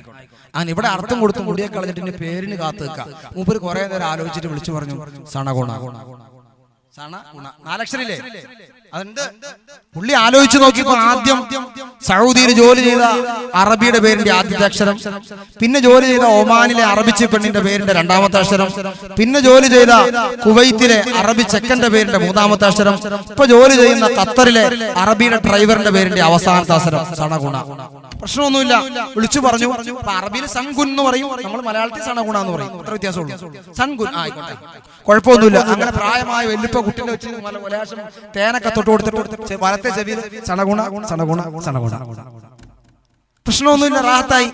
അങ്ങനെ ബർത്ത് സർട്ടിഫിക്കറ്റ് ഒക്കെ ആ പേര് പാസ്സാക്കി. 40ന്റെ അന്ന് ഞങ്ങളുടെയൊക്കെ നാട്ടിൽ ചെറിയൊരു മോതിരം ഇട്ട് കൊടുക്കാൻ വേണ്ടിയിട്ട് കുട്ടികളുണ്ടായ ആദ്യ കുട്ടിയൊക്കെ ഉണ്ടാകുമ്പോൾ ഒരു മോതിരം ഇട്ട് കൊടുക്കാൻ വേണ്ടി പതിവുണ്ട്. അങ്ങനെ പ്രായമായൊരു വെല്ലുമ്മ വന്നു, കുട്ടിക്ക് മോതിരമൊക്കെ ഇട്ട് കൊടുത്തു. പോകാൻ നേരത്ത് വെല്ലുമ്മ വെറുതെ ചോദിച്ചത്, എന്താ കുട്ടിന്റെ പേര്? അപ്പൊ ഉമ്മ പറഞ്ഞു, അത് സണഗുണ എന്നാണ്. അപ്പൊ റളിയല്ലാഹു അൻഹു പറയേണ്ട വലിയ മഹത്വമുള്ള പേര് ആ സാധു വല്യമാക്ക് അറിയില്ലല്ലോ. ഹംസത്തുൽ ഖറാർ എന്നൊക്കെ കേൾക്കുന്ന ലാഘവത്തോടെ അവർ കേട്ടത്. ആഹാ, അത് ഏത് യുദ്ധത്തിൽ പങ്കെടുത്ത സഹാബിയാ? ഇത് വല്യമ്മ ഉടനെ ചോദിക്കുക, ആ പെണ്ണിന് തിരിയോ? അവരുടെ പേരിന്റെ അർത്ഥം എന്താ? അപ്പോഴാണ് ഈ കുട്ടിന്റെ ഉമ്മ ചിന്തിക്കുന്നത്, അങ്ങനെ ഒരു സംഭവം ഉണ്ടല്ലോ, പേരിന് അർത്ഥം ഉണ്ടാവൂലോ, അതിന് പ്രശ്നമില്ലല്ലോ. അതിനല്ലേ നമ്മുടെ പള്ളിയിൽ ബഹുമാനപ്പെട്ട നമ്മുടെ ഉസ്താദന്മാർക്കുണ്ടല്ലോ, ചോദിച്ചേക്കാം എന്ന് കരുതി അയൽപക്കത്തുള്ള ഒരു മദ്രസയിൽ പോകുന്ന കുട്ടിന്റെ കയ്യിൽ എഴുതി കൊടുത്തുകൊണ്ട് സദർ ഉസ്താദിന്റെ അടുക്കലേക്ക്, ഉസ്താദേ എന്റെ കുട്ടിയുടെ പേരിന്റെ അർത്ഥം ഒന്ന് കിട്ടണം, സണഗുണാന്നാണ്. ആ കുട്ടി അതുപോലെ കൊണ്ടുവന്ന് ഉസ്താദിന്റെ അടുത്ത് ആ പേര് കൊണ്ടുവന്ന് കൊടുത്തു. ഉസ്താദ് വായിച്ചു നോക്കി, സണഗുണ എക്കുണു എങ്ങനെ സർഫാക്കിയിട്ടും ഇസ്മും ഫായിലും കിട്ടുന്നില്ല, ഇസ്മസ്തറും കിട്ടുന്നില്ല, ഒന്നും കിട്ടുന്നില്ല. ഉസ്താദ് കുടുങ്ങി. മുഞ്ചിതെടുത്തു, മൻഹലെടുത്തു, ഉള്ള ഡിക്ഷണറികളൊക്കെ പരതി, എവിടെ പേര് കിട്ടാന്. അവസാനം അതിന്റെ ചുവട്ടിൽ എഴുതി, ഉമ്മ ഈ പേരിന്റെ അർത്ഥം എനിക്ക് കിട്ടൂല, അതുകൊണ്ട് പണ്ട് കാലം കുറെ കാലം തറസ് നടത്തിയ തങ്ങൾ ഉസ്താദിനോടൊന്ന് ചോദിച്ചു നോക്കി എന്ന് എഴുതിയിട്ട് ഉസ്താദ് കൊടുത്തയച്ചു. ഇത് കൊണ്ടുവന്ന് ഈ ചെറിയ കുട്ടി ഉമ്മാടെ കൊണ്ട് കൊടുത്തു. ഉമ്മ അത് വായിച്ചു നോക്കിയിട്ട് പറയാ, ഇദ്ദേഹമൊക്കെ പിന്നെ എന്തിനാ മദ്രസയിൽ സദറാന്ന് പറഞ്ഞുകൊണ്ടിരിക്കണേ, ഒരു പേരിന്റെ അർത്ഥം കിട്ടൂലല്ലോ. അങ്ങനെ ഒരു പേര് വേണ്ടേ? അങ്ങനെ അള്ളാന്റെ ഭൂമിയിൽ വാക്ക് വേണ്ടേ? ആലോചിക്കാതെ പേരിടും. സുബ്ഹാനല്ലാഹ്, അള്ളാഹു കാക്കുമാറാവട്ടെ. ഒരു മോനക്ക് പേരിട്ട് നമ്മളിപ്പോഴും കേട്ടതാ, ബാസൂർ മോന്. ഗഫൂർ നല്ല പേരല്ലേ? ഗഫൂർ ഉണ്ടോ? ഉണ്ടോ ഇല്ലെന്നോ? ഉണ്ട്. ഗഫൂർ നല്ല പേരാ, ഷുക്കൂർ നല്ല പേരല്ലേ? ആ പേര് പോലെ ഒരു വാപ്പ മോനക്ക് പേരിട്ട് നല്ല പേരല്ലേ? ബാസൂർ മോൻ നല്ല പേരല്ലേ? പ്രശ്നമൊന്നുമില്ല. പക്ഷെ മദ്രസയിൽ 4-ാം ക്ലാസ്സിൽ നോമ്പ് സാധുവാകുന്ന അസാധുവാകുന്ന ഒരു ഭാഗം പഠിപ്പിക്കുന്നുണ്ട്. നമ്മുടെ വിദ്യാഭ്യാസ ബോർഡിന്റെ 4-ാം ക്ലാസ് മദ്രസയിൽ പാഠത്തില് നോമ്പ് സാധുവാകുന്ന അസാധുവാകുന്ന ഒരു ഭാഗമുണ്ട്. അവിടെ നമ്മുടെയൊക്കെ മദ്രസകളിൽ ഈ പാഠ ഉസ്താദന്മാർ എടുത്തു കഴിഞ്ഞാൽ ഉക്തുബുൽ മഅന അർത്ഥം എഴുതുക എന്ന് പറഞ്ഞൊരു ഭാഗമുണ്ട്. സ്കൂളിലുണ്ട് ഒരു പാഠം, ഇംഗ്ലീഷിന്റെ ഒരു പാഠം കഴിഞ്ഞാൽ ആ പാഠത്തിലുള്ള കുറെ ഇംഗ്ലീഷ് വേർഡുകൾ ഇങ്ങനെ പഠിപ്പിക്കും. അതിന്റെ അർത്ഥം ടീച്ചർ ഇങ്ങനെ പറഞ്ഞു കൊടുക്കും. ഇതുപോലെ മദ്രസയിലുണ്ട്. ആ പാഠം കഴിയുമ്പോൾ അതിന്റെ ചുവട്ടിലുണ്ട് ഉക്തുബുൽ മഅന അർത്ഥം എഴുതുക. ഉസ്താദ് പറഞ്ഞു, കുട്ടികളെ ആ അറബി പദങ്ങൾ നിങ്ങൾ ചുവടെ എഴുതിക്കൊള്ളാൻ പറഞ്ഞു. കുട്ടികളെല്ലാം ഓരോ വാക്കുകൾ ഇങ്ങനെ ചുവടെ എഴുതി. ഉസ്താദെ ഞങ്ങൾ അറബി എഴുതി കഴിഞ്ഞു, എന്നാൽ ഇനി അർത്ഥം എഴുതിക്കൊള്ളാൻ പറഞ്ഞു. ഉസ്താദ് പറഞ്ഞു, കലമുൻ പേന. ആ എഴുതി, കുട്ടികളൊക്കെ എഴുതി പേന. ഇനി എന്താ? ഇനി കുർസിയാണ്. ആ എഴുതിക്കോ കസേര. ഇനി എന്താ? കഹുറുബ ആണ്, കരണ്ട്. ആ എഴുതിക്കോ കരണ്ട്. താവിലത്തുൻ മേശ ഒക്കെ എഴുതി. ഇനി എഴുതാനുള്ളത് ബാസൂറ. ബാസൂർ എന്ന വാക്ക് അതിലുണ്ട്. ഉടനെ ആൺകുട്ടികളൊക്കെ ബാസൂറിന്റെ നോക്കിയിട്ട്, ബാസൂറെ അന്റെ പേരിന്റെ അർത്ഥം ഞങ്ങൾ ഇന്ന് കണ്ടുപിടിക്കൂടാന്ന് പറഞ്ഞു. ബാസൂർ ലേശ അഹങ്കാരത്തെ എങ്ങനെ ഇരിക്കുക. പണ്ട് ഖാലിദ് അങ്ങനെയായിരുന്നു. ഞാൻ മദ്രസയിൽ പഠിക്കുന്ന കാലത്ത് ഖുർആനില് ഫിഹാ ഖാലിദൂൻ എന്ന് പറയുന്ന സ്ഥലത്തുണ്ടല്ലോ, അത് കേൾക്കുമ്പോൾ എനിക്ക് ഭയങ്കര ആവേശം. ഞാൻ ഇങ്ങനെ ഞെളിഞ്ഞിരിക്കും, എന്റെ പേര് എത്ര സ്ഥലത്താ ഖുർആനിൽ പറഞ്ഞേക്കണമെന്ന് വിചാരിച്ചിട്ട്. ഇതുപോലെ ഈ ബാസൂർ ഓനിങ്ങനെ കുറച്ച് ജാടയിൽ ഇങ്ങനെ ഇരിക്കുക. മറ്റുള്ള ആൺകുട്ടികളൊക്കെ പറഞ്ഞു അന്റെ പേരിന്റെ അർത്ഥം ഞങ്ങൾ ഇന്ന് കണ്ടുപിടിക്കൂടാ. പെൺകുട്ടികൾക്ക് ഉറക്കപ്പാനൊരു നാണം, ഓരിങ്ങനെ പേനൊക്കെ അടിച്ചു പിടിച്ചിട്ട് ആയിക്കോട്ടെ കുഴപ്പമൊന്നുമില്ല. കുറെ സമയം കഴിഞ്ഞു, ഉസ്താദ് എന്ത് ചെയ്ത പേരിന്റെ അർത്ഥം പറഞ്ഞു കൊടുക്കുന്നില്ല. ഉസ്താദ് പറഞ്ഞു നിങ്ങൾ പഠിച്ചോളൂ. ഉസ്താദ് അങ്ങോട്ടും ഇങ്ങോട്ടും നടക്കുക. അല്ല ഉസ്താദെ ഒരു വാക്കിന്റെ അർത്ഥം പഠിച്ചോടോ. എന്താ കാരണം എന്നറിയോ? ഈ നാട്ടിലല്ല, നമ്മുടെ അവിടെയാ. ഈ കുട്ടിന്റെ വാപ്പ ഒരു കമ്മിറ്റിക്കാരനാ. ഞാൻ അതിന്റെ പേരിൽ വല്ല തലവേദന ഉണ്ടാവണ്ടെന്ന് വിചാരിച്ചിട്ട് ആ സാധു എന്ത് പറഞ്ഞു, അത് നിങ്ങൾ പഠിച്ചോ. പേരിന്റെ അർത്ഥം പറഞ്ഞു കൊടുത്തില്ല. അപ്പൊ കുട്ടികൾ വിടുവോ? നമ്മളെക്കാളും വലിയ വില്ലന്മാരാ ഇപ്പോഴത്തെ കുട്ടികൾ. ഓര് വിടൂല, ഓര് കിട്ടിയേ മതിയാവും. ഒരു പിന്നാലെ പിന്നെ ചോദിച്ചു. ആ ഉസ്താദ് പറഞ്ഞു എഴുതിക്കോന്നാ ബാസൂർ മൂലക്കുരു. പടച്ചോനെ എന്താ കഥ? ഇന്റർവെല്ലിന് വിട്ടു. എല്ലാ ചക്കന്മാരും ഈ പാവത്തിന്റെ പിന്നാലെ മൂലക്കുരു. ആൺകുട്ടികളൊക്കെ, പെൺകുട്ടികളൊക്കെ മാറി ഒരേ മൂലയിൽ പോയിട്ട് എന്റെ പേരിന്റെ അർത്ഥം മൂലക്കുരു എന്നാണ്. ഭയങ്കര ചിരി. ഈ കുട്ടിന്റെ മനസ്സ് തകരൂരേ? ആ കുട്ടിന്റെ മനസ്സ് തകരൂരേ? ആലോചിച്ചു നോക്കൂ നിങ്ങൾ. ആലോചിക്കാതെ ഈ അടുത്ത ദിവസം വല്ലാഹി സുമ്മ വല്ലാഹി ഒരു സദസ്സിൽ ഞാൻ പങ്കെടുക്കുമ്പോ ഒരു കുട്ടീനോട് പേര് ചോദിച്ചു. ആ പേരെനിക്ക് ഇപ്പോഴും ആലോചിച്ചിട്ട് കിട്ടുന്നില്ല. ആ കുട്ടിക്ക് കിട്ടൂല. ആ കുട്ടി ആകെ വഷളായി. ഞാൻ വഷളാക്കാതെ ഒരു ഹിക്മത്തിലൂടെ തൽക്കാലം ഒഴിവാക്കി വിട്ടു. പക്ഷേ വല്ലാഹി റബ്ബിനെ സത്യമായിട്ടും സഹോദരങ്ങളെ ആലോചിക്കാതെ പേരിടുക. അല്ലാഹുവിന്റെ കോടതിയിൽ മറുപടി പറയേണ്ടി വരും. 4 മക്കളുടെ വാപ്പയാണ് ഞാൻ, 5 മക്കളുടെ വാപ്പയാണ് ഞാൻ. ആത്മാഭിമാനത്തോടെ കൈവച്ചുകൊണ്ട് ചിന്തിക്കണം. അല്ലാഹുവിന്റെ കോടതിയിൽ വിടുമ്പോ അല്ലാഹു വിടൂല. മഹാനായ മുഹമ്മദുർ റസൂലുള്ളാഹി തങ്ങൾ പറഞ്ഞു, വാപ്പാ നിന്റെ ബാധ്യതയാണ്, ഉമ്മ നിന്റെ ബാധ്യതയാണ്. നല്ല സ്വാലിഹീങ്ങളോട് ചോദിച്ച് ആദരവിന്റെ പേരിട്ട് കൊടുക്കണം നിങ്ങളുടെ മക്കൾക്ക്. മഹാനായ സയ്യിദുനാ ഉമർ ബിനുൽ ഖത്താബ്, ഉമർ ബിനുൽ ഖത്താബ് റളിയല്ലാഹു തആല അൻഹുവിന്റെ ഭരണസിരാ കേന്ദ്രത്തിലേക്ക് ഒരു പിതാവ് മകന്റെ ചെവിയും പിടിച്ചിട്ട് ഇങ്ങനെ നടന്നു വന്നു. മകന്റെ ചെവിയും പിടിച്ച് ഇങ്ങനെ നടന്നു വന്നു. ഖലീഫ ഉമറിന്റെ മുന്നിൽ വന്ന് നിന്നിട്ട് പറഞ്ഞു, ഖലീഫ, ഓ ഉമറേ, ഇന്നബിനി ഹാദാ യഖുനി. ഇസ്ലാമിന്റെ ഖലീഫയായ ഉമറേ, ഈ മകൻ എന്നെ അനുസരിക്കുന്നില്ല ഉമറേ. എന്ത് പറഞ്ഞാലും തള്ളിപ്പറയുകയാണ്, ഇങ്ങോട്ട് വിളിച്ചാൽ അങ്ങോട്ട് ഓടുകയാണ്. ഈ ഓവർ ഒന്ന് തീർന്നോട്ടെ, ഈ ബാറ്റിംഗ് ഒന്ന് കഴിഞ്ഞോട്ടെ, ഈ സെഞ്ചുറി ഒന്ന് അടിച്ചോട്ടെ, അവനെ ഒന്ന് ഔട്ടാക്കിക്കോട്ടെ. 100,000 കാരണങ്ങളാണ്. ഇങ്ങോട്ട് വിളിച്ചാൽ ഇങ്ങോട്ടില്ല, അങ്ങോട്ട് ഓടുകയാണ്. അതുകൊണ്ടൊന്ന് ഉപദേശിക്കണേ ഖലീഫ, ഒന്ന് വഅദ് പറയണേ ഖലീഫ. മഹാനായ ഉമർ ഇബ്നുൽ ഖത്താബ് തങ്ങളുടെ മുന്നിൽ വന്ന് മകന്റെ പരാതി പറയുമ്പോ ലോക ചക്രവർത്തിയായ ഉമർ ഇബ്നുൽ ഖത്താബ് തങ്ങള് ആ മകന്റെ തോളിൽ കൈയിട്ട് കൊണ്ട് അടുപ്പിച്ചു നിർത്തി. എന്നിട്ട് ചോദിച്ചു, എടാ മാ തഖാഫല്ലാഹ്, أما تخاف الله في حقوق والدك فإن من حق الوالد كذا فإن من حق الوالد كذا. എന്താടാ നീ വാപ്പാനെ അനുസരിക്കാത്തത്? എന്താടാ നീ ഉമ്മാനെ പരിഗണിക്കാത്തത്? ആ മാതാപിതാക്കളുടെ കാൽച്ചുവെട്ടിലല്ലേടാ നിനക്ക് സ്വർഗമുള്ളത്. എന്തേ നീ ആ സ്വർഗത്തെ അവഗണിക്കുന്നത്, പുറംകാലുകൊണ്ട് തള്ളിയെറിയുന്നത്? ആ സ്വർഗത്തിൽ കടക്കാൻ നിനക്ക് മോഹമില്ലേടാ?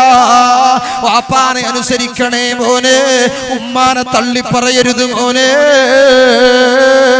മഹാനായ ഉമർ ഇബ്നുൽ ഖത്താബ് തങ്ങൾ ഉപദേശിക്കുമ്പോ കുറെ സമയം കേട്ടുനിന്നു. ഈ ചെറിയ കുട്ടി കുറെ സമയം കേട്ടുനിന്നു.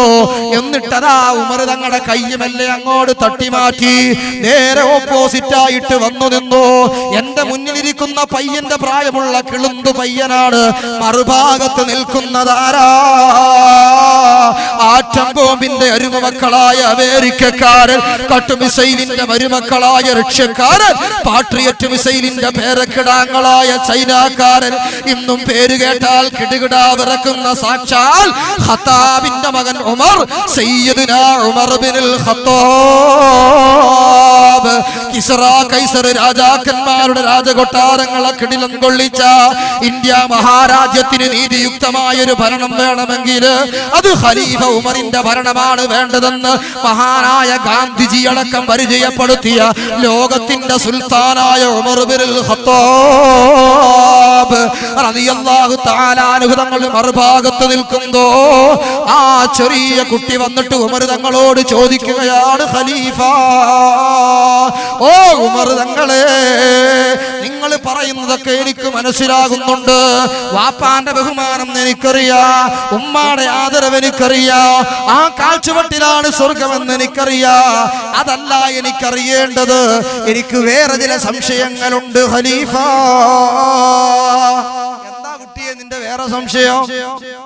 ഉമർ തങ്ങൾ ചോദിച്ചപ്പോ ആ കുട്ടി പറഞ്ഞു, തങ്ങളെ, എനിക്ക് ഇപ്പറഞ്ഞതൊക്കെ മനസ്സിലായി. മാതാപിതാക്കളോട് മക്കൾക്ക് കടപ്പാടുകൾ ഒരുപാടുണ്ട്, അതെനിക്ക് ബോധ്യപ്പെട്ടു. പക്ഷേ മാതാപിതാക്കളോട് മക്കൾക്ക് കടപ്പാടുള്ളതുപോലെ മക്കളോട് മാതാപിതാക്കൾക്ക് ഒരു കടപ്പാടുമില്ലേ ഖലീഫ? ചെറിയ കുട്ടിയുടെ ചോദ്യമാണ്. ഉമർ തങ്ങളുടെ നെറ്റിയിൽ 2 തുള്ളി വിയർപ്പ് വന്നു. കാരണം ചെറിയ വായിൽ നിന്ന് വലിയ വർത്താനം. ചെറിയ കുട്ടിയതാ വലിയൊരു സംശയം ചോദിച്ചു. ഉമർ തങ്ങൾ പറഞ്ഞു, ഉണ്ടടാ, മാതാപിതാക്കളോട് മക്കൾക്ക് കടപ്പാടുള്ളതുപോലെ മക്കളോട് മാതാപിതാക്കൾക്കും കടപ്പാടുണ്ട്, ഏറെയാണ്. അതിൽ പ്രധാനപ്പെട്ട 3 എണ്ണമുണ്ട്. ഉമർ തങ്ങൾ അവിടെ നിന്ന് പറഞ്ഞു, മോനെ, പ്രധാനമായും 3 കടപ്പാട് നീ അറിഞ്ഞോ? അതിൽ ഒന്നാമത്തെ ഏതാണെന്നറിയോ? അത് പെണ്ണ് കെട്ടിയവർക്കും ഇനി കെട്ടാൻ കാത്തിരിക്കുന്നവർക്കും ഒക്കെ ഉള്ള ഉപദേശമാണ്. സയ്യിദുനാ ഉമർ ഇബ്നുൽ ഖത്താബ് റളിയല്ലാഹു തആല അൻഹു ആ മകനോട് പറഞ്ഞു, മോനെ, പെണ്ണ് കെട്ടാൻ പോകുമ്പോ നല്ല തൊലിയുടെ വെളുപ്പും സ്വർണത്തിന്റെ തൂക്കവും ശരിക്ക് നോക്കിയിട്ട് മാത്രം പെണ്ണ് കെട്ടാൻ പോകരുത്. സയ്യിദുനാ ഉമർ ഇബ്നുൽ ഖത്താബ് കുറച്ച് ദീനും കൂടെ നോക്കണം. എന്റെ മക്കളെ പോറ്റാൻ പറ്റുന്ന, എന്റെ കുടുംബിനിയായിരിക്കാൻ പറ്റുന്ന, എന്റെ മാതാപിതാക്കളുടെ മരുമകളായിരിക്കാൻ പറ്റുന്ന, എന്റെ വീടിന്റെ കെടാവിളക്കായി നിലനിൽക്കാൻ പറ്റുന്ന പെണ്ണാണോ ഞാൻ കൂട്ടിക്കൊണ്ടുവരുന്ന പെണ്ണ്? കുറച്ച് ദീനിയായ സാഹചര്യങ്ങളിൽ വളർന്നു വരുന്ന പെണ്ണാകണം. അങ്ങനെയുള്ള കുടുംബത്തിൽ നിന്ന് പെണ്ണ് കാണാൻ പോകണം. അത് പിൽക്കാലത്ത് ഉണ്ടാകാൻ പോകുന്ന മക്കളോടുള്ള ബാധ്യതയിൽപ്പെട്ടതാണ്. സയ്യിദുനാ ഉമർ ഇബ്നുൽ ഖത്താബ് ഇത് പറഞ്ഞപ്പോ ആ കുട്ടി ഒന്ന് ചിരിച്ചു. രണ്ടാമത് ഉമൃതങ്ങളോട് തീർന്നില്ലടാ, ചിരിക്കാൻ വരട്ടെ, തീർന്നില്ല. രണ്ടാമത്തെ നിനക്കറിയോ? ഇല്ല ഉമൃതങ്ങളെ, നീ കേട്ടോ, മക്കളുണ്ടായ നല്ല പേരിട്ട് കൊടുക്കണം, അത് വലിയ ബാധ്യതയിൽപ്പെട്ടതാണ്. ഇത് പറഞ്ഞപ്പോഴും ഈ കുട്ടി ചിരിച്ചു. മൂന്നാമത് ഉപർതങ്ങൾ പറഞ്ഞു, പോരാ, അല്ലാഹുവിന്റെ ദീന് പഠിപ്പിച്ചു കൊടുക്കണോ, ശറഅന്റെ നിയമങ്ങൾ പഠിപ്പിച്ചു കൊടുക്കണോ, കർമ്മശാസ്ത്ര വിധികൾ ഉറപ്പിച്ചു കൊടുക്കണോ, അല്ലാഹുവിന്റെ പരിശുദ്ധമായ ദീനിന്റെ വിധിവിലക്കുകൾ പഠിപ്പിച്ചു കൊടുക്കണോ? ഇത് പറഞ്ഞു കൊടുക്കേണ്ട ബാധ്യത പിതാവിനുണ്ട്, മാതാവിനുണ്ടെന്ന് പറയുമ്പോ ഈ കുട്ടി അതാ നിലവിളിക്കുകയാണ്. അവിടെ നിന്നുകൊണ്ട് കരയുകയാണ്. എന്തേ മോനെ നീ കരയുന്നത്? ആ സമയത്ത് മഹാനായ ഉമർ ഇബ്നുൽ ഖത്താബ് തങ്ങളോട് ആ ചെറിയ ബാലൻ പറഞ്ഞു, ഖലീഫ, എന്റെ വാപ്പ തോറ്റുപോയല്ലോ ഖലീഫ, എന്റെ ഉപ്പ പരാജയപ്പെട്ടല്ലോ ഖലീഫ, എന്റെ വാപ്പാടെ ആഖിറം നഷ്ടമാകുമല്ലോ ഉമറേ. എന്താണ് കാരണമെന്നറിയോ? നിങ്ങൾ പറഞ്ഞല്ലോ 3 ബാധ്യതകള്. അതിലാദ്യം പറഞ്ഞത് ദീനിയായ പെണ്ണിനെ കെട്ടണോന്നാണ്, ഇസ്ലാമിക സാഹചര്യമുള്ള കുടുംബത്തിൽ നിന്ന് കിട്ടണോന്നാണ്. എന്റെ ഉമ്മ ആരാണെന്നറിയുവോ? മദീനയിലെ മാർക്കറ്റിൽ വിൽക്കാൻ വെച്ചിരുന്ന അടിമ പെണ്ണാണ് ഖലീഫ. മദീനയുടെ മാർക്കറ്റിൽ നിന്ന് 400 ദിർഹമിന് എന്റെ ഉപ്പ വാങ്ങിയ പെണ്ണാണ്. ആ പെണ്ണിന്റെ മകളാണ് ഞാൻ നന്നാകുമോ ഉമറേ? രണ്ടാമത് നിങ്ങൾ പറഞ്ഞല്ലോ നല്ല പേരിട്ട് കൊടുക്കണോന്ന്. എന്റെ വാപ്പ എനിക്കിട്ട പേരെന്താണെന്നറിയുവോ? കാഷ്ടത്തിലൂടെ അരിച്ചരിച്ചു നീങ്ങുന്ന കറുത്ത വണ്ട് എന്നർത്ഥം വരുന്ന ജുഅല് എന്നാണ് എന്റെ പേര്. ഞാൻ നന്നാകുമോ അമീറേ? മൂന്നാമത് നിങ്ങൾ പറഞ്ഞല്ലോ ദീനിയായ ഇൽമ് പഠിപ്പിച്ചു കൊടുക്കണോത്. വലാ അല്ലമനി മിൻ കിതാബില്ലാഹി ആയതൻ വാഹിദ.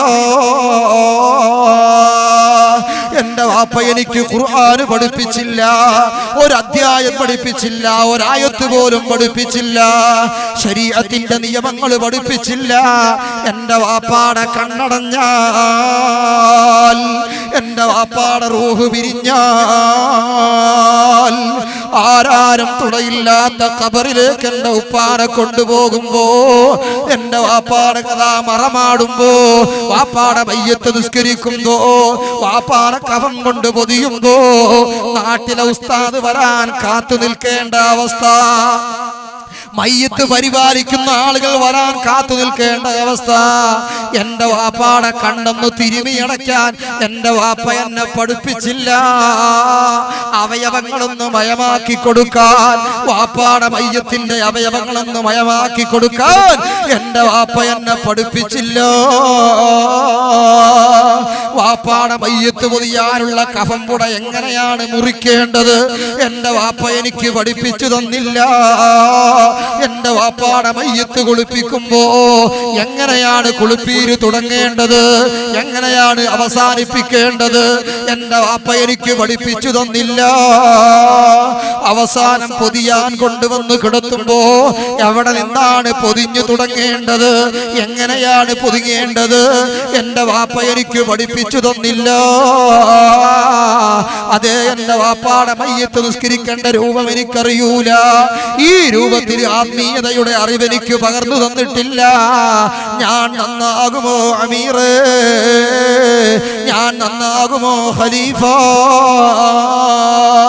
അതേ ഈ കുട്ടി ഉമർ തങ്ങളോട് ചോദിക്കുന്നു, മഹാനായ സയ്യിദുന ഉമർ ഇബ്നുൽ ഖത്താബ് തങ്ങള് മകനെ ഒരു ഭാഗത്തേക്ക് മാറ്റി നിർത്തിയിട്ട് വാപ്പാടെ കോളറിന് പിടിച്ച് തള്ളിയിട്ട് പറഞ്ഞു, പോടാ പോടാ, മകന്റെ പരാതി പറയാ, ഉമറിന്റെ ശിരാകേന്ദ്രത്തിന്റെ മുന്നിൽ നിന്നെ കണ്ടുപോകരുത്. മക്കളോടുള്ള ബാധ്യതകൾ വേണ്ടതുപോലെ നിറവേറ്റാതെ മക്കളെ കുറിച്ച് പരാതി പറയാ ഉമറിന്റെ കൊട്ടാരത്തിന്റെ മുമ്പിൽ വരണ്ടടാ. സഹോദരങ്ങളെ, ആലോചിച്ചോ നിങ്ങള്, ചിന്തിച്ചോ നിങ്ങള്, മക്കളോടുള്ള ബാധ്യതകളാ. ആ മക്കളെ നമ്മൾ സ്നേഹിക്കുകയാണ്, ജീവനേക്കാളേറെ സ്നേഹിക്കുകയാണ്. ആനുകാലിക സമയങ്ങളിൽ വാട്സപ്പുകൾ നമ്മളെ പേടിപ്പെടുത്തുകയാണ്, ഫേസ്ബുക്കുകൾ നമ്മളെ പേടിപ്പെടുത്തുകയാണ്. അതാ ദൃശ്യശ്രാവ്യ മാധ്യമങ്ങള്, ആധുനിക സംവിധാനങ്ങൾ നമ്മളെ പേടിപ്പെടുത്തുകയാണ്. നമ്മുടെ ഗ്ലാസുകളിലെ കറുത്ത സ്റ്റിക്കറുകൾ നമ്മളെ യഥാ ഉറക്കം കടത്തുകയാണ്. ഒരു ഭാഗത്ത് പോലീസ് ഡിപ്പാർട്ട്മെന്റ് പറയുന്നു ഭയപ്പെടേണ്ടതില്ല, അത് കമ്പനിയുടെ നിർബാധമായ സ്റ്റിക്കറുകളാണ്. എന്നാലും നമുക്ക് ഉറക്കു വരുന്നില്ല, മക്കളെ തട്ടിക്കൊണ്ടുപോവുകയാണ്. സുബ്ഹാനല്ലാഹ്, യാഥാർത്ഥ്യമാണോ അസാധ്യമാണോ എന്നറിയൂല. അതേ സമയം നിങ്ങൾ അറിയുവോ, മലപ്പുറം ജില്ലയിലെ ഒരു കുടുംബത്തിലെ 4 വയസ്സുള്ള പൊന്നുമോ അവസാനം അതാ വീടിന്റെ കളിമുറ്റത്ത് കളിച്ചുകൊണ്ടിരിക്കുന്ന കുട്ടി പിന്നെ ആ കുഞ്ഞിനെ കാണുന്നത് എങ്ങനെയെന്നറിയുവോ, കൈകാലുകൾ മുറിക്കപ്പെട്ട നിലയിലാണ്, ജീവനറ്റ നിലയിലാണ്. വീടിന്റെ തിരുമുറ്റത്ത് കളിച്ചുകൊണ്ട് നിൽക്കുമ്പോ നമ്മുടെ പൊന്നോമന മക്കളെ ജീവനേക്കാളേറെ സ്നേഹിക്കുന്ന കരളിന്റെ കഷണങ്ങളായ പൊന്നുമക്കളുണ്ടല്ലോ, ആ മക്കളെ അതാ കാർന്നു തിന്നാൻ ഏതോ വിദേശികളോ സ്വദേശികളോ അയൽ സംസ്ഥാനക്കാരോ ആരോ കാർന്നു തിന്നാൻ വരുന്നുണ്ടെന്ന ഭീതി നമ്മുടെ മനസ്സിൽ നിൽക്കുമ്പോഴും അവര് വന്നാലും ഇല്ലെങ്കിലോ അവര് കൊണ്ടുപോയാലും ഇല്ലെങ്കിലോ നമ്മുടെ മക്കളെ കൊണ്ടുപോകുന്ന ഒരു വലിയ ഭീതിയുണ്ട്, വലിയ ഒരു കഥാ ഒരു ബോംബുണ്ട്. അതേതാണെന്നറിയുമോ?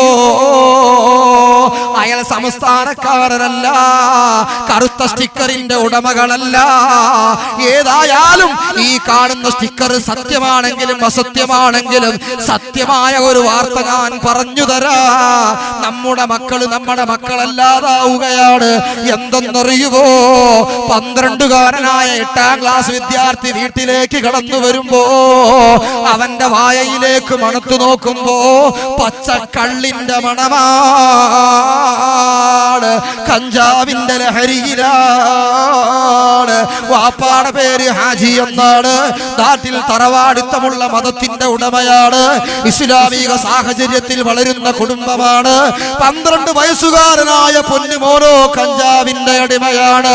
ക്ലാസ്സിൽ ഇരുന്നു കൊണ്ടതാ അസ്വസ്ഥത കാണിക്കുന്ന ചെറിയ മോന്, ആ മോനെ ടീച്ചർ വിളിച്ചു നിർത്തുന്നു. അവനോട് കാര്യമാരായുമ്പോ സംസാരിക്കാൻ കഴിയാതെ നിന്ന് വിയർക്കുമ്പോ തൊട്ടടുത്ത് നിൽക്കുന്ന കൂട്ടുകാര് പറയുന്നു, ടീച്ചറെ അവൻ കഞ്ചാവ് വലിച്ചിട്ടാണ് ക്ലാസ്സിൽ വന്നത്.